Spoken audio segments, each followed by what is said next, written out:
નમસ્કાર મિત્રો, આ વખતે પણ આપણે એક નવી યોજના વિશે માહિતગાર કરવા આવ્યા છીએ. તો આ યોજનાની ડિટેલ આ વિડીયોમાં વિસ્તૃતપણે જોઈશું, તો આ વિડીયો અંત સુધી જોતા રહો.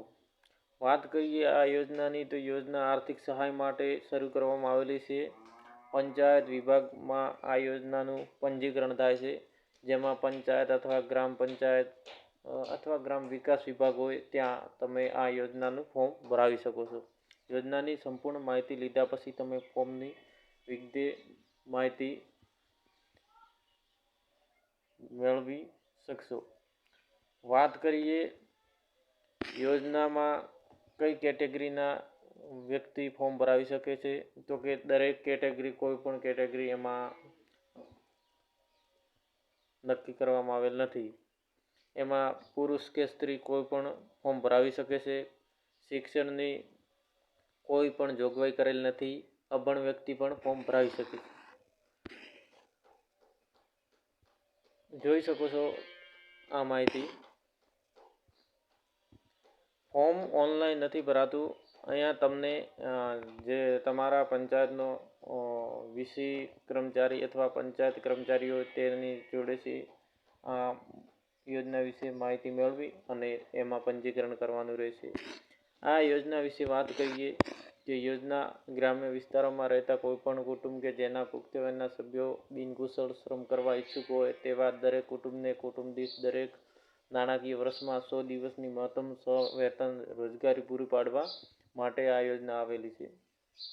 એટલે કે વર્ષના 365 દિવસો છે, એમાં 100 દિવસની તમને મજૂરી આપવામાં આવે છે. દરેક કુટુંબને કુટુંબ દીઠ એટલે કે સભ્ય દીઠ નહીં, પણ એક રેશન કાર્ડમાં એક જ સભ્ય કરી શકે છે.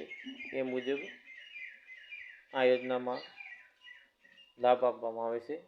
યોજનાનું નામ જણાવીએ તો તમને શાયદ ખબર જ હશે. આ યોજનાનું નામ છે મહાત્મા ગાંધી ગ્રામીણ રોજગાર બાંહેધરી અધિનિયમ મનરેગા. પસાર કરેલ આ 7 સપ્ટેમ્બર 2005થી શરૂઆત કરવામાં આવેલી છે ભારત સરકાર દ્વારા. ઓલ ભારતમાં આ યોજના લાગુ પડે છે.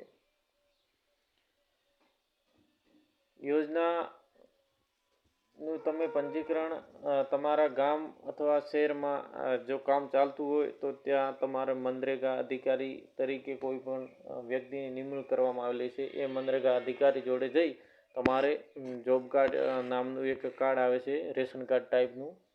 એ કાર્ડ ત્યાં તમારે કઢાવવાનું રહેશે. એ કાર્ડ તમે જ્યારે કઢાવી લેશો ત્યારે તમારે પંજીકરણ થઈ જશે મનરેગામાં નામ, અને તમારે થોડા માઠું કામ કરવા જવું પડશે મનરેગામાં.